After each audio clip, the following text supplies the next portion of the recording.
Sponsored by the Big 98, Nashville's #1 for new country and the home of the Bobby Bones Show.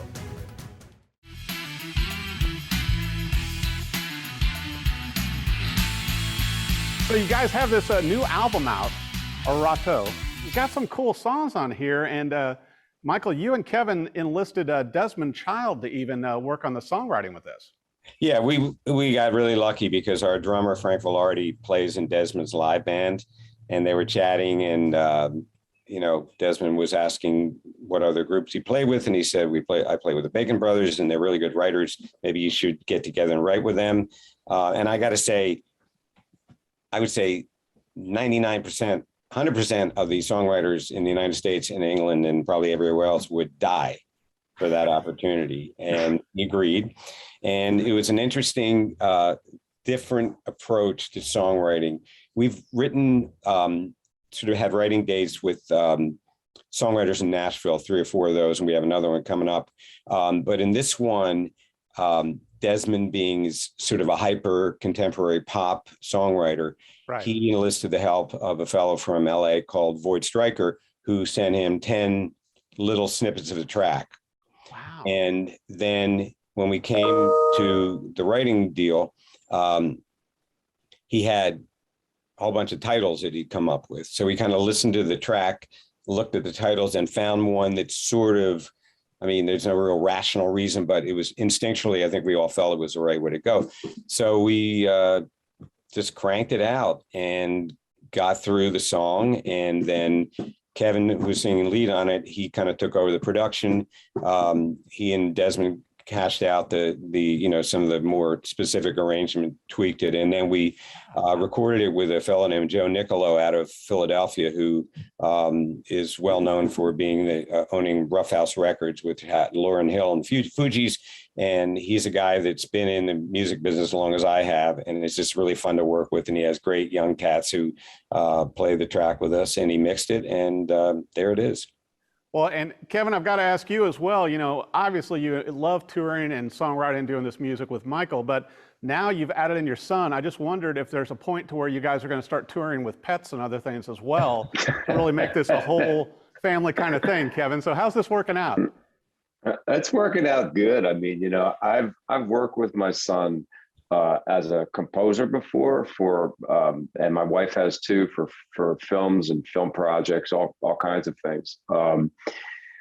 He actually scored a podcast that I had. He's done a lot of stuff.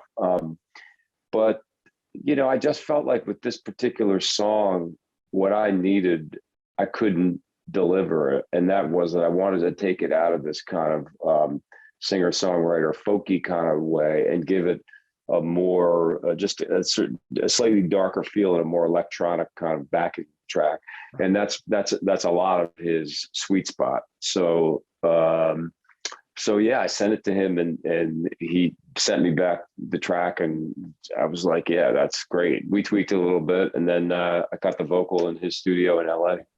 And that's what I noticed on this new album with Erato, to where it's like you guys, every album has kind of evolved, and you've really gotten some great critical acclaim from the past few albums, but you do have some different sounds and textures, and I kind of need you or Michael to explain Foro Soko. What does this word mean? Explain this to us. Kevin, you take it. You made it up and tortured us with that for all these years. That's my fault. It's my fault. Well, when we were first putting the band together that many years ago, everyone would say, what kind of music do you play? What kind of music do you play? And I went, well, it's kind of folk, it's kind of rock, it's kind of soul, it's kind of country. So I was like, well, it's Foro Soko. That's how it started.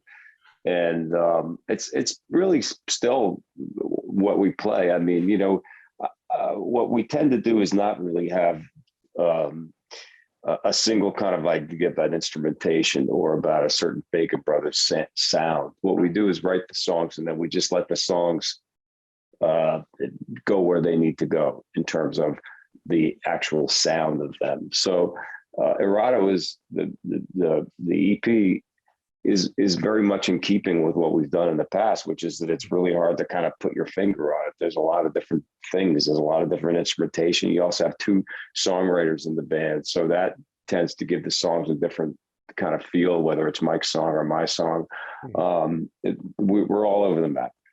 And I think that's what your fans and audience love, and particularly, your live show. Michael, I got to bring this up too, to where, you started out on cello at a very young age with classical music. And I find it interesting, particularly, seeing you guys live, to where you and Kevin, you mingle the music so well because, obviously, Kevin was doing the guitar and great job on harmonica, but, with you, scoring and doing so much things for film. And also, I mean, some people may not realize you were a songwriter here in Nashville, long ago and far away too. So you've sort of got some ties here still. Yeah, I really do. And the farther that recedes into the past, the more interesting and the more being part of a really legendary time. The best story would be, well, I came to Nashville in '72 with my pockets full of empty, and then I wrote a song and Dolly Parton, and then Kenny Rogers covered this one, and but that didn't happen. But climbed over the fence at Johnny Cash's house. Right. I was in the thick. I wrote for a company called Combine Music, which was absolutely legendary. And my wife and I drove down to Nashville the day after we were married in a U-Haul truck. And we moved into Kirkwood Avenue into a log cabin. And I made $50 a week, and I would go 5 days a week into Combine Music with my buddies, who most of them are still my buddies, and we would drink coffee and we would crank out songs in the traditional way, thinking of the title and all that kind of stuff. I also had a 2-album deal with Monument Records, which is equally legendary. Fred Foster was a huge player in Nashville for his whole career. So it's really fun to have been there and just witness what Nashville was like at that time. And it's a very, very different town now. And so I've kind of seen both sides, and it's so much fun to go back and to look at what my memories of what it looked like in 1972 and what it looks like now. And the food's a lot better, I can tell you that. Exactly. But I mean, it was such an epic time for you to be here as a songwriter, with Music Row. And like you said, with Combine and with Monument and everything, I mean, those are still legendary. Right. In this town and different age, but also, with you and Kevin being able, being family and being able to write songs, create music you enjoy and do it your own way and not be stuffed into a genre of music has to be a blast too. Yeah, it's great. It's great. We do it our own way. We always have, even when we sort of started putting the band together, it was a very grassroots thing. It was for one show, one gig. Michael called up some old friends. We had a small 4-piece, a truly acoustic kind of act. One gig turned into 2, turned into 3. Eventually somebody came along and said, do you guys want to, I have a record label, do you want to do a record? And it's never been a big kind of master plan. I never stopped and said, let's see, I've had this movie career. Now I want to, channel that or trade on that and become a rock star. It was just a function of us writing songs and wanting to play them for people that's really led us around. But what a great creative outlet. I got to bring up too, you guys recorded this new EP album, between 3 different studios.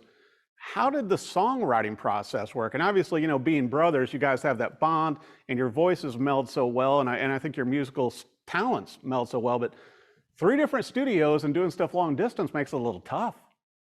Well, I think every band and anybody in the music business is pretty much used to it now, the file sharing, and certainly during COVID, that really put the focus on getting really good at that.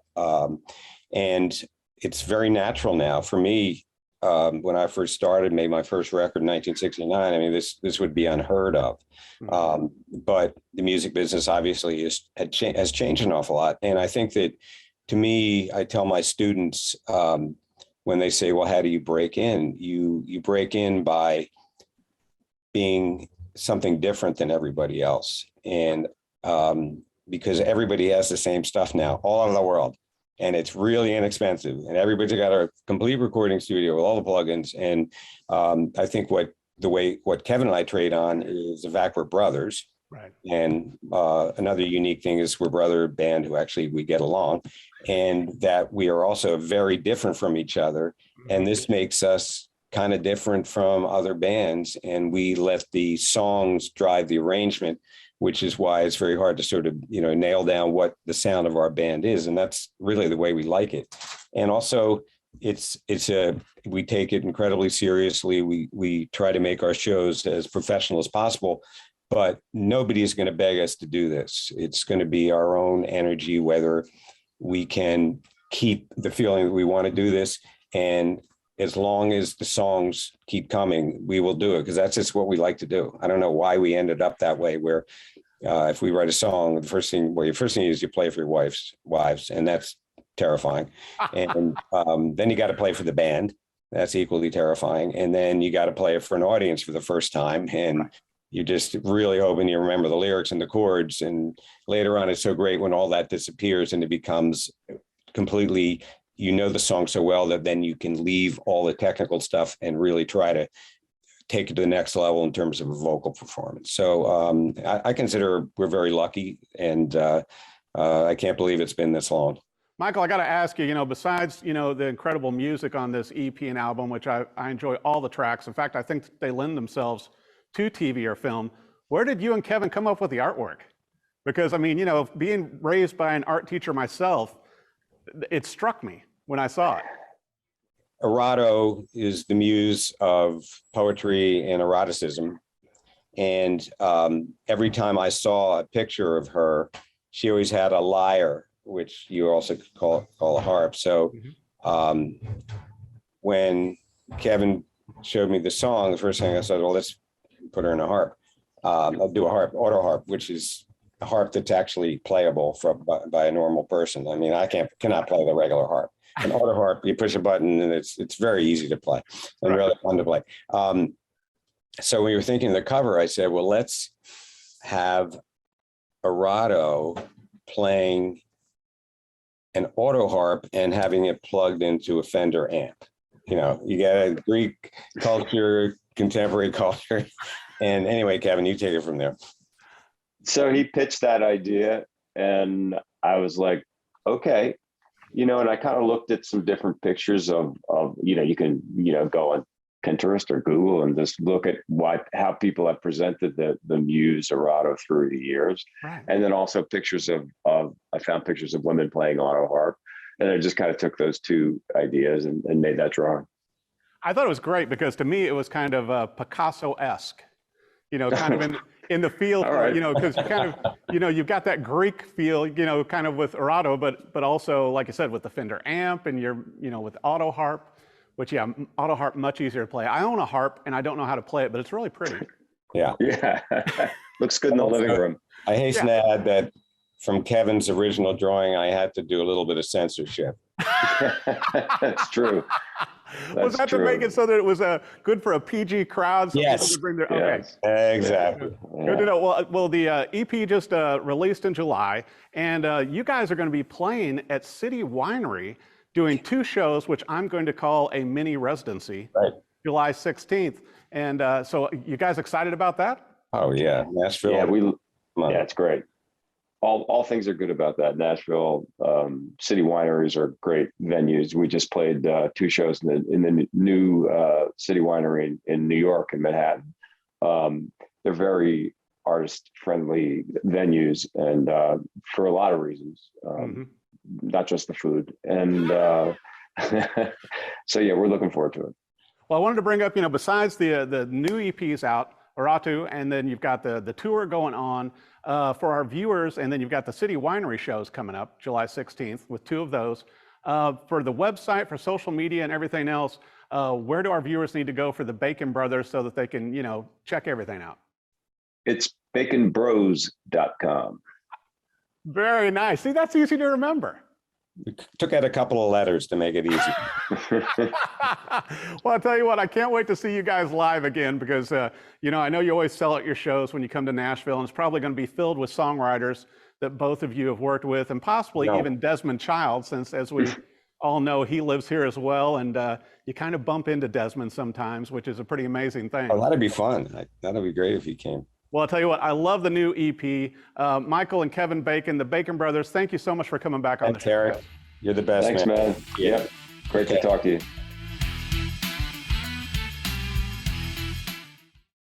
Sponsored by the Big 98, Nashville's #1 for new country and the home of the Bobby Bones Show.